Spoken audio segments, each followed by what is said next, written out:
Let's see, what's the best way to put this up?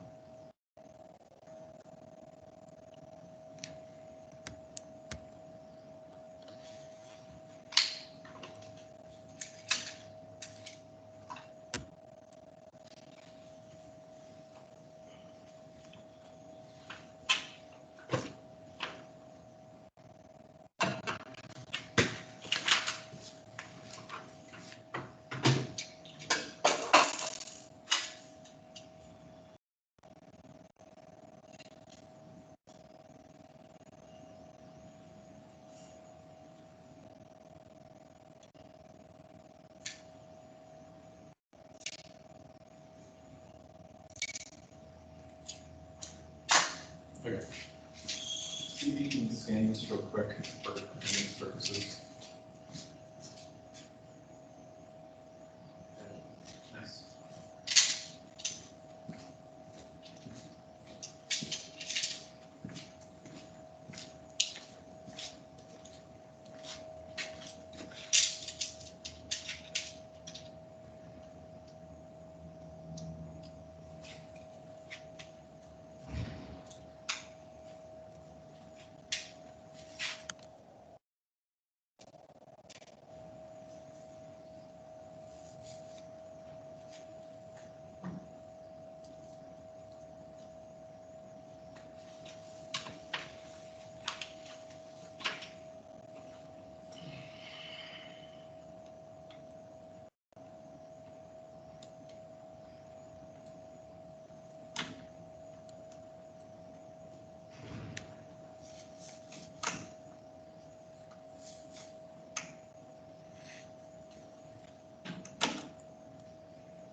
Okay, your attendance was recorded. Okay, that's weird.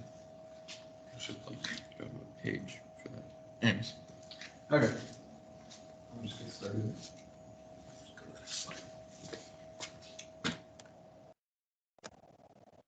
Okay. So, you want to build a computer, huh? Why? Why do you want to build a computer? This is the worst time to build a computer, but you want to. I understand. However, you just buy a laptop and save yourself trouble, right? Well, there are things that you can do with a custom-built computer that a laptop can't provide.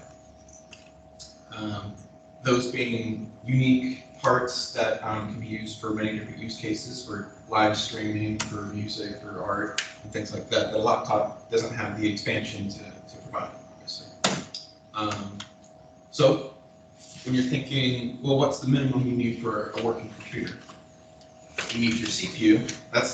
This here is going to be basically your second most expensive part.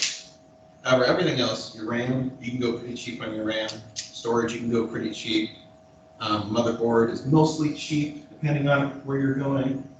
Your power supply, that one you can get cheap. However, there's a big warning on you need to look at certain lists to make sure that the cheap power supply you're getting isn't going to blow up. And then your cooling, you can go pretty cheap on your cooling too, relatively speaking. However, optional in terms of making an actual working computer, you don't actually need a GPU or a case. Funny enough, yeah. In a case, you can actually go very cheap. It's probably the cheapest thing you can get is your case, because you can literally just buy a piece of wood, drill some standoffs into it, and throw your motherboard on it. But other than that, you kind of just get an idea that most parts are pretty cheap, relatively speaking. And you can go cheap on most parts, and it really won't hurt your performance too bad. So, what are you building this for? That's the first question you gotta ask yourself when you're making a parts list.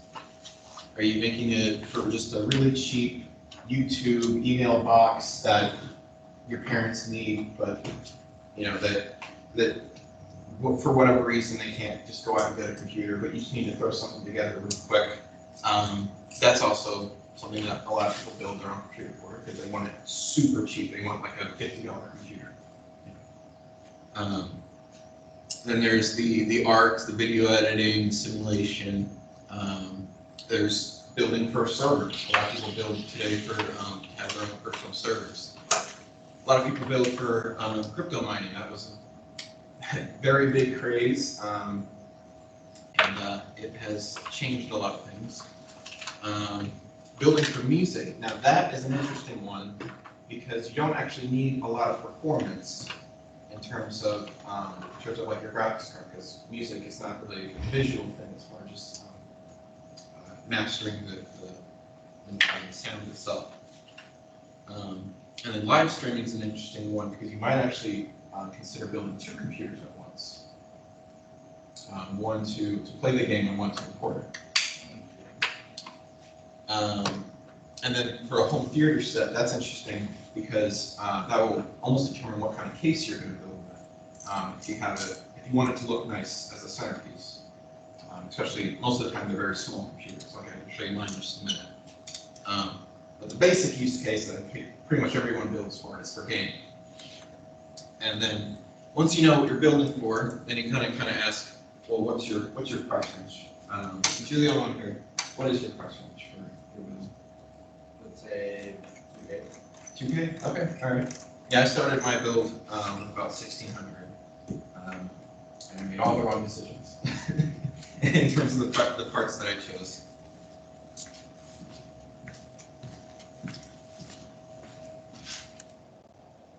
Okay, and that there is my case. It's about roughly the size of an Xbox One. I'll show you the first case that I bought, which is very different from that one.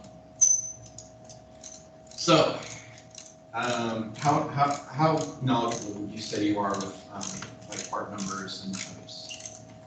So I know, like for example, if you want to buy the motherboard, your CPU has to have the same sockets as the motherboard, and the same for the like CPU has to be compatible with the GPU, and then you also have to consider the power supply. For example, if you want to pull up like a 30 series, you have a big power supply, for example. Yeah. They definitely are very high wattage cards. Yeah. So going into looking at like numbers like these, if you were to see GTX 980 versus a GTX 1060, you might ask, well, which ones would perform better in, say, just like Call of Duty? If you're loading Call of Duty in that, which one would perform better? The 1060. Wrong. Very wrong. This has about twice the CUDA cores that this one has. So the 980, that's the 9 series card, and the 1060 is the 10 series card. But this is the 80 part here is what you got to look at. Now, if this was a 1080, this would outperform this. So now, granted, this one does come in either 4 gig or 6 gig, which is nice because this one only comes in 4 gig. But the CUDA cores that this has in order to process information is, I think it's around 2,000 CUDA cores for this one. This guy only has about 702 CUDA cores, which is why he's like $150 you can get a 1064, and this guy sells like $400. So, do you consider wanting to buy parts to overclock? Well, actually, probably not at this point, given your price range for about $2,000. Overclocking is kind of like it'll give you a small amount of performance compared to before. Like overclocking a 980 gives you much more performance versus overclocking one of the newest cards, because the newest cards can handle pretty much anything without overclocking. When you overclock them, you really aren't adding. You're like adding more. You're adding like a cupful of FPS into an ocean of FPS. Whereas upgrading this guy, you'll see a good, even up to 30% increase in performance. So overclocking, definitely your budget will award you parts for overclocking. It's just kind of how higher budget parts typically will overclock either way. Then you gotta ask, does having the biggest case, the biggest radiator for cooling, the biggest GPU, does that actually matter? Jeez, you are there? Yep. Actually, no. You can get the same performance that a tower with all the bells and whistles in it that you can with a case not updated. So it all comes down to the parts you choose. You don't always have to grab the biggest. And so now this part, this is interesting. This would be a good note if you want to write it down. But what parts are a must for pretty much any computer?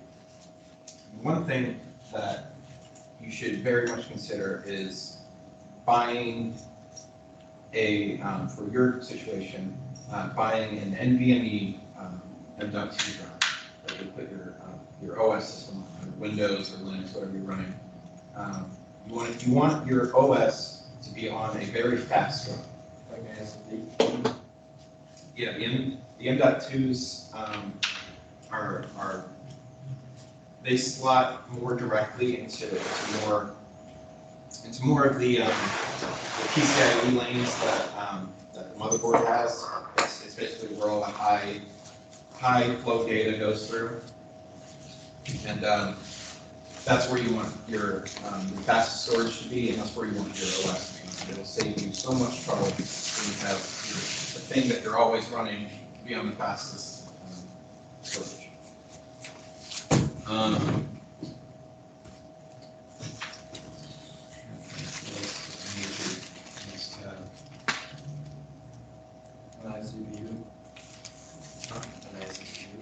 Yes, but of course that depends on what you're trying to do.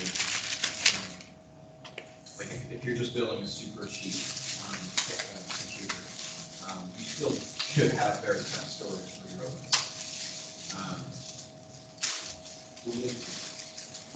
Cooling, yeah, so you can go pretty cheap on cooling and not lose too much performance. Anyways, I'll come back to that. So now your LGA versus your PGA, which is basically your Intel versus AMD, that's just socket types. So your LGAs will be a socket on your motherboard that has pins on it, and this will mostly take your Intels, which just have like a flat bottom and pins on them. So basically, when you see LGA, you think Intel. When you see PGA, which you probably won't see PGA, you'll just see AM4. That's the socket type for AMD. They don't have any pins on the motherboard. The pins are on the CPU. So they both work the same. They're just manufactured differently. Now, Intel, I just watched the video that just came out, is doing some new stuff. I don't know if they've moved past 14 nanometer, but as it is right now, Intel is still stuck at 14 nanometer, whereas AMD has moved down to 7 nanometer chips. meaning that AMD right now is the most innovative chip, whereas Intel, if you're looking at buying an older chip, you can most likely find really good older Intel chips for much more budget purchase. For your budget that you're looking at, I'd highly recommend AMD. Just going with the best right off the bat. Your wants versus your needs. So this will be this will be like mostly looking at cases. You can find some really nice cases that aren't like in the $300 to $400 price range, which is just ridiculous. Though it may look amazing, it is kind of overkill. And yeah, though some people may argue RGB does not equal more FPS. Though it looks nice, even my case has RGB on the front, but no, it doesn't mean you'll get like 10 more FPS. Now, an alternative for right now, if you're just wanting to game, there is streaming services that you can just literally build your computer without a GPU, and just if your motherboard has like 10 gigabit networking LAN slots, you can just put as fast of internet connection as you can on your computer and just stream games through service while you're waiting for your GPU. So that's an alternative for right now. And then you also got to ask yourself, are you looking for visual quality or are you looking for mech performance? This is typically going to relate to what kind of monitor you're looking to buy. So what would be the difference between quality and performance? So visual quality is going to be like your OLED displays that are like 8K and just have all the bells and whistles in terms of visual performance, but they don't have, they'll only go up to like 120 frames per second. Whereas your max performance, that's going to be, you're playing at 1080p medium settings with the highest frame rate, low latency monitor for like the most accurate game. You kind of got to find a balance between the two. For me personally, I have a 1440p monitor, like HDR. It's got a really good amount of brightness. Brightness is pretty important in terms of visual. And it came out to like $500. Whereas I could have just gotten like $200 1080p monitor that is like just all the stuff that I need, but will give me like faster FPS. The next thing, in terms of just build knowledge, is your brand knowledge. Knowing which brands to look for, and which brands to maybe be concerned about, depending on what you're looking for. So, an example of this would be for power supplies.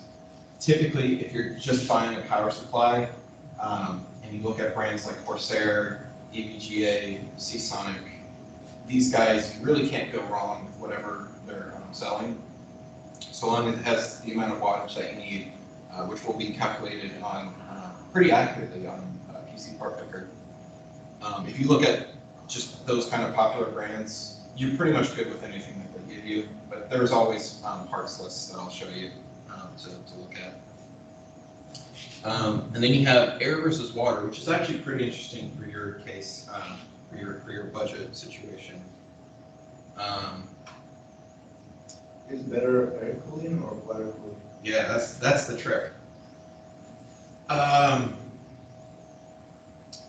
guess it really is going to come down to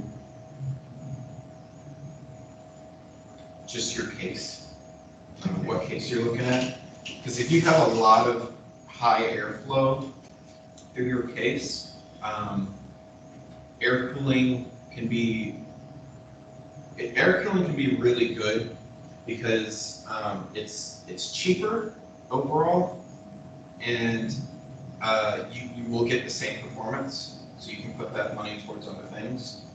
Whereas water cooling, pretty much so long as you have the rad connected to the case and you have some air coming in, it's pretty much going to work in any situation. And visually it can look better too. It's kind of a visual thing, kind of a, do you want to save money but also change your case? And also, when it comes to air cooling, you're going to deal with possibly a little bit more noise, depending on how much air is going through your case and how quiet your case is. So that's just, it's kind of a preference thing, but also you may consider air if you do want to save some money. And then obviously, in terms of picking your parts, looking at new versus used, it's, right now, you're probably looking at a lot of used parts. But you can get a lot of good deals in used parts.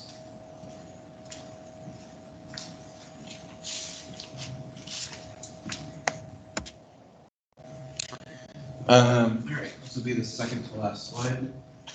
I can actually walk you through picking some parts on a piece of part picker, which is going to be fun because I'll be able to actually plan out your whole build if you want. So how I learned, of course, is just YouTube channels such as like Jay's 2 Cents, Linus Tech Tips, Paul's Hardware, and there's 100 more. Part comparison sites, Tom's Hardware pretty much does everything. A friend told me about R-Teams, which is a really good monitor comparing site. I have another one for power supplies that I can show you in a minute. Watching a friend build their rig. I don't know if you have friends that you watch build their computers or. Yeah. Okay. That's always good. I recommend watching. If you're going to watch a build video, make sure it's like around an hour long or so, because that will allow you to go in depth in terms of like buying parts and building it. And then just do it, because I learned myself that just letting other people do it and just leaving it how they built it was a bad idea. And not looking at it myself, I realized that they made mistakes that I had to fix later. Using PC Part Picker, always looking at new versus used prices, and then obviously your eBay, your Facebook marketing places, and things like that. All right. So now, let's plan a build. All right, I'm gonna switch over.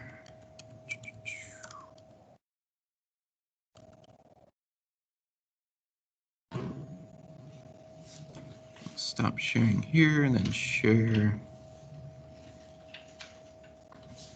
my screen.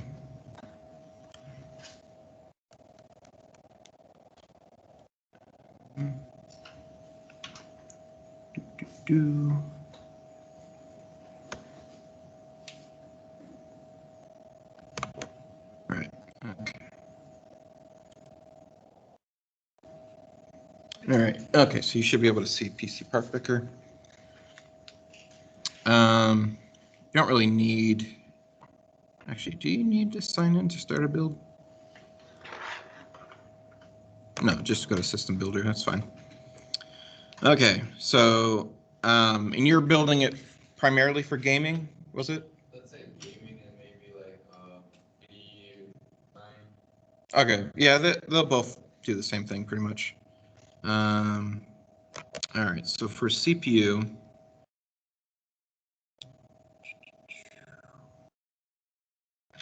Just pretty much just hold ourselves here at a Ryzen 7.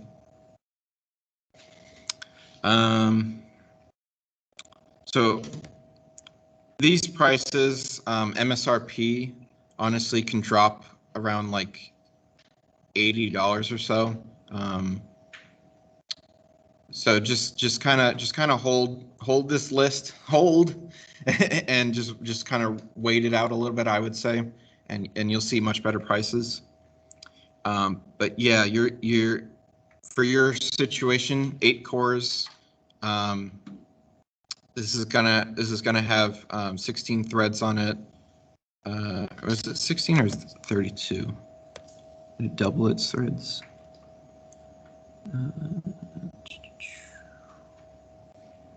7nm. I think it doubles its threads. I think it has 16 threads. Anyways, yeah, your AMD Ryzen 5800 in this X part here. I believe this should be the latest one. Yeah, the 5th generation of Ryzen. Yeah, this X here is going to mean that you can overclock it.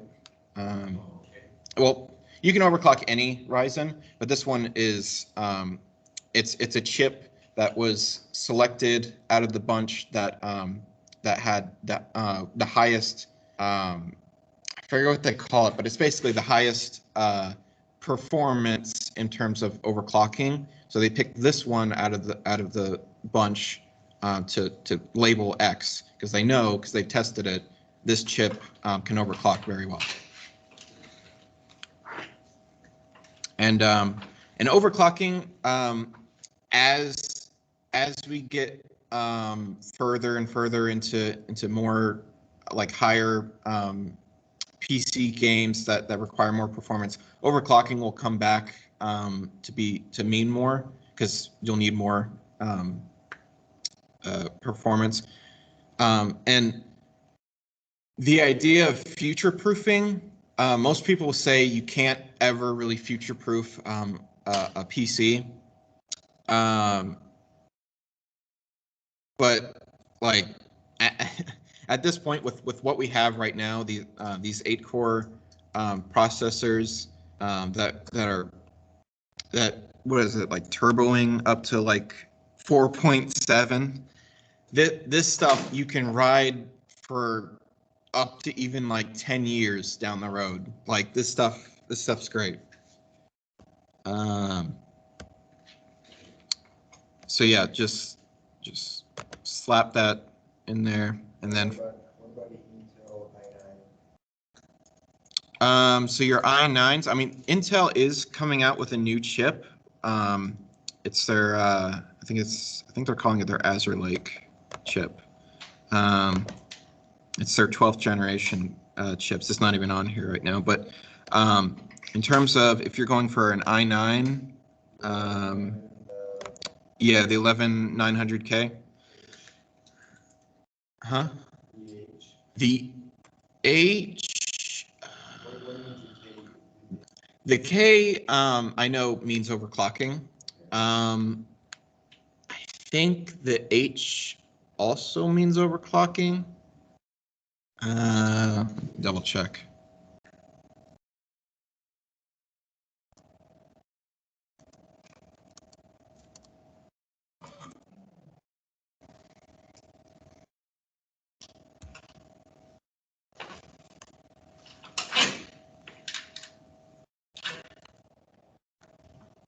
About 30 minutes through.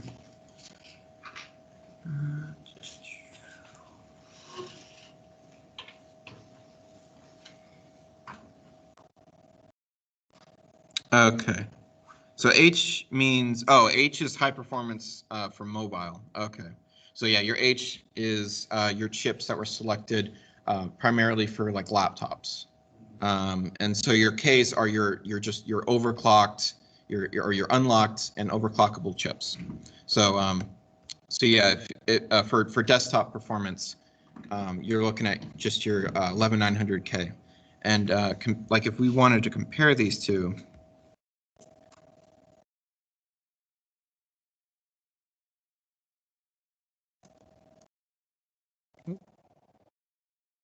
i9 11900K versus 5800.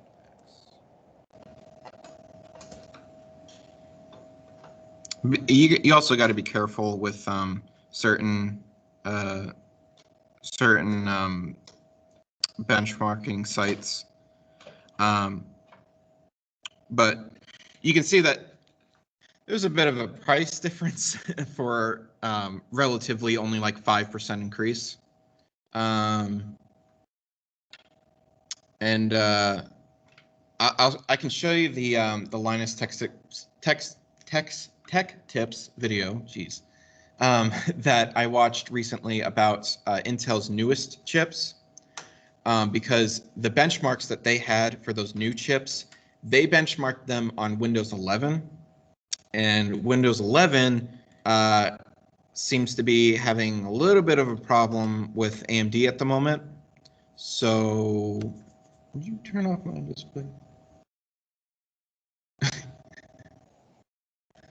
And change the sources up there on the touchpad.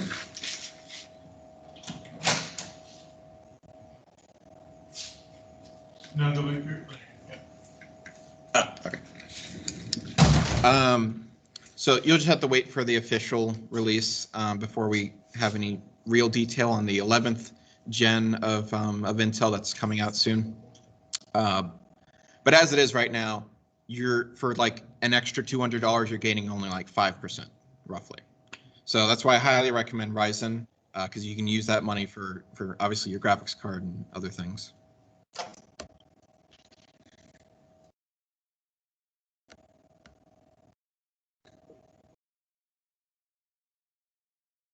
Ooh, come on. There we go. I'll look in coolers in a second. First, I'm going to look at motherboards. Your Tough series boards are pretty reliable. In terms of brands, Asus, pretty good. MSI, pretty good. Gigabyte's pretty good. Gigabyte can, their Aorus series, they're pretty competitive in terms of their price. In terms of like, if you're looking to go into like extreme overclocking and you want the best built boards, you'd probably look at Asus and MSI, whereas Gigabyte, their boards are pretty well built, but nobody that I can think of in the like extreme overclocking community would use Gigabyte, because the Asus boards already have everything that you need. But Gigabyte's pretty good. They've got their own style. Asus obviously has their own ROG style. I don't know if you like ROG or not, but yeah. Actually, before we actually pick the motherboard, what kind of case are you looking for? Because this will determine your motherboard. I think the third one. Oh, like an NZXT case? Yeah, one of my friends. Yeah, these are pretty good. These are very clean cases, pretty easy to cable manage. Airflow's all right. Yeah, that's your pretty typical use case. And that's a reasonable price for a case. I think my case, I think it was like around like $60 or $80, because obviously it's like, you know, this big. But and there's no cable management in that case. Like the motherboard, like you have the back, and the motherboard goes to the back, just right on it. There's no cable management behind it, and then you have an L bracket for your GPU, and so your GPU just sits on top. So it's like, it's crazy, but it works. And also with having that case, I can just literally lay it on its side and just have it like sitting inside of a drawer. So and just have the cables coming out through the back. It gives me more desk space, and I don't have to worry about too much dust or anything.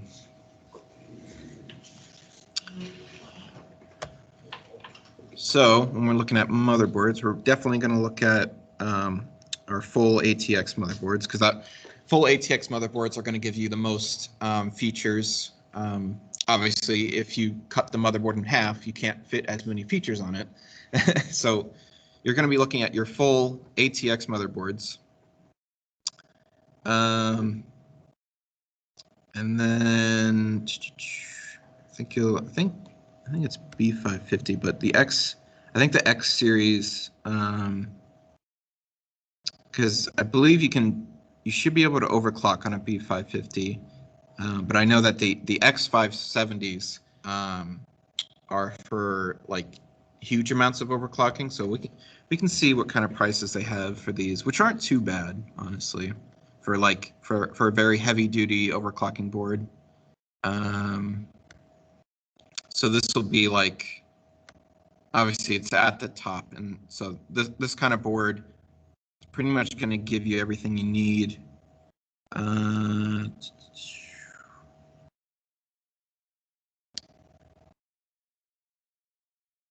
But I guess it depends on like, because having more RAM slots for like to put more DIMMs does help with performance in terms of spreading the workload over more RAM chips. That's kind of like another one of those future-proofing matters you might get into is wanting more RAM slots in case you need them, so you don't have to buy a new motherboard. But it's all really personal preference as of right now, because with 4 RAM slots, it's going to handle pretty much anything right now.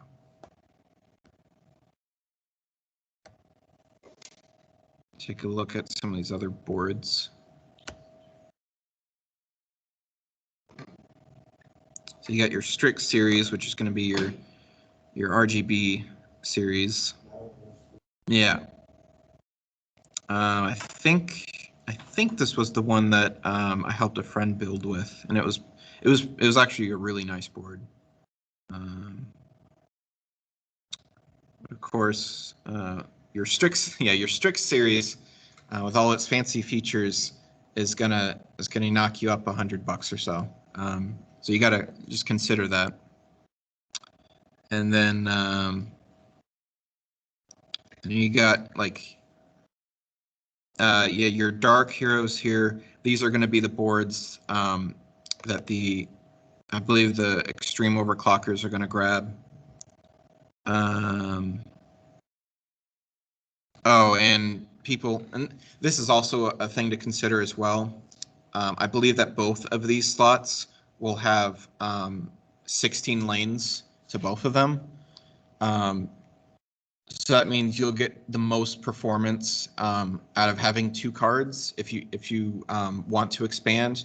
Because right now, again, like even with overclocking, adding another card and running in an SLI or Crossfire, whichever, if you're going NVIDIA or AMD, if you're running 2 cards, 10 years ago, running 2 cards meant double the performance.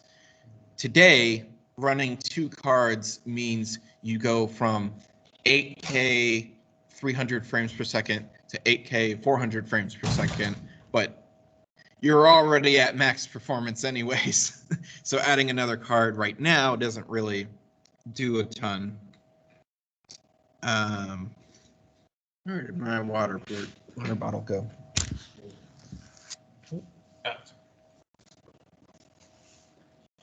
But it's a thing to consider if you're looking at buying now and not needing to change for like 10 years or so. But with that, you are paying extra.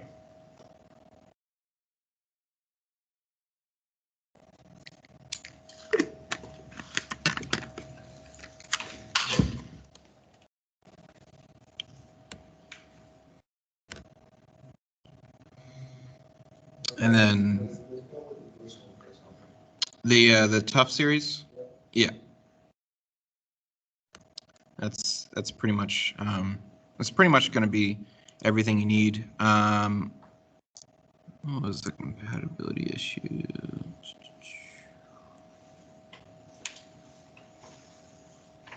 6-core. I didn't choose a 6-core, did I?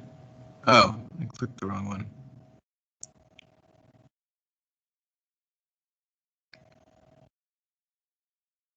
I meant to click this one. Oops. I still have a problem. What's your problem? Oh, it's yelling about the cooler and BIOS version. I think for the BIOS version, they update these BIOSes at the manufacturer's place, so it should work out of box. It's just saying that that the X570 series may have an older BIOS than these newest board or these newest chips that have come out for the 5th generation of Ryzen.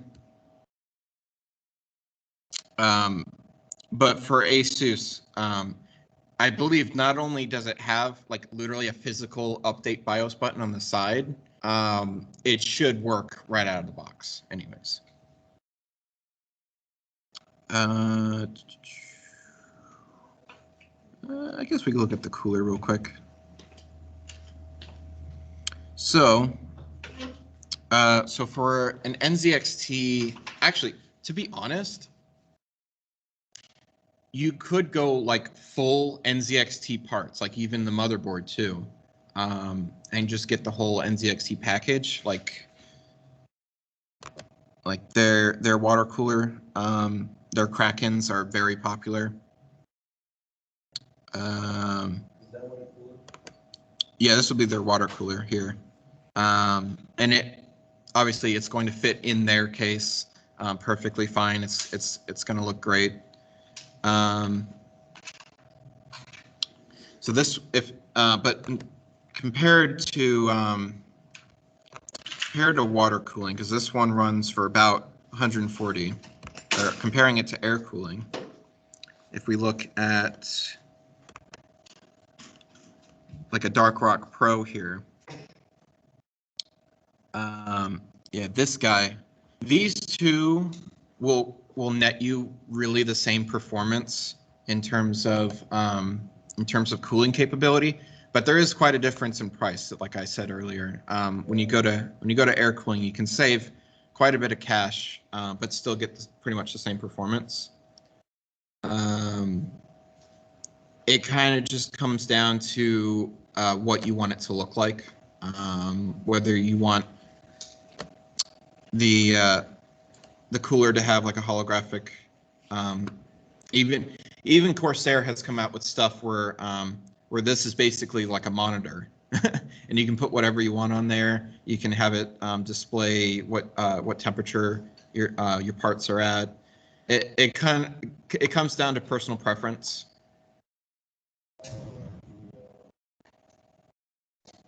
The air cooler. Yeah, the Dark Rock Pro and even the Noctua series. Yeah, the Noctua Chrome X Black. This guy, which is a bit more, but still less than the water cooling. This is going to be your top tippity top performing air cooler. So this is like the best of the best. Yeah. Obviously, because it's quite large, you take into consideration. I would look up somebody building with this to see if their motherboard that they have and your motherboard have the same clearance in terms of where your RAM is. Just to be safe, so you don't have to send it back and get a new cooler because the RAM slots were too close to the CPU and you couldn't fit them both in the same spot. But generally, because it's got this lip here, generally it should clear pretty much any RAM. It's just how they've built it nowadays. But yeah, it's going to be your top performing cooler.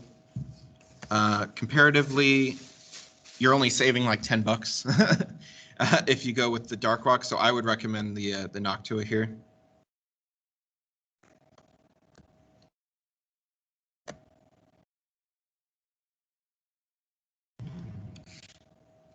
And then looking at memory,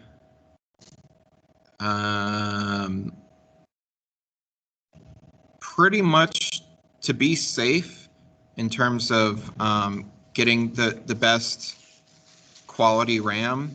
Typically, Corsair and G-Skill are your top performing quality brands. Your Vengeance series for Corsair is their like low profile but high performance stuff. This is what I have in my own rig, and it's cheap and it works perfectly. Like it is a very high performing. Huh? Well, you can buy well, that's 2 8 gig sticks. Yeah, and so you can buy 4 of them if you want, and have an array of 32 gigs, which 32 gigs will be enough for pretty much anything.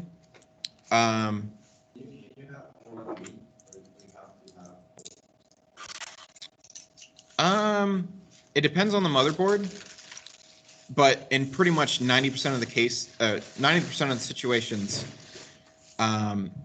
you can run it in single channel.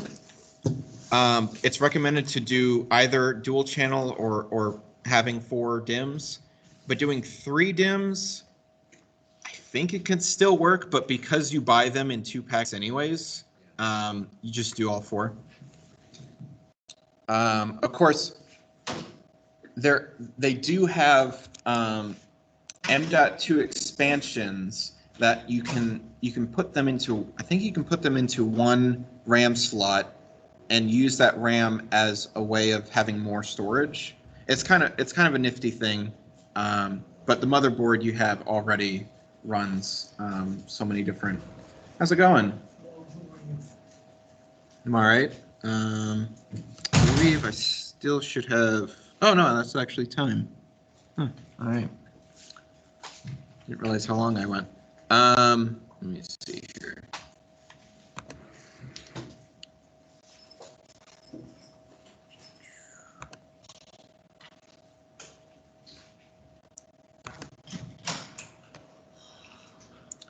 So yeah, even with all those high performing parts, you're still not even half to what your budget was. So for that budget, you have so much wiggle room.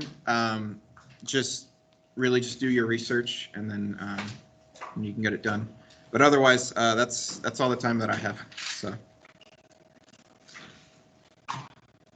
Whew. All right.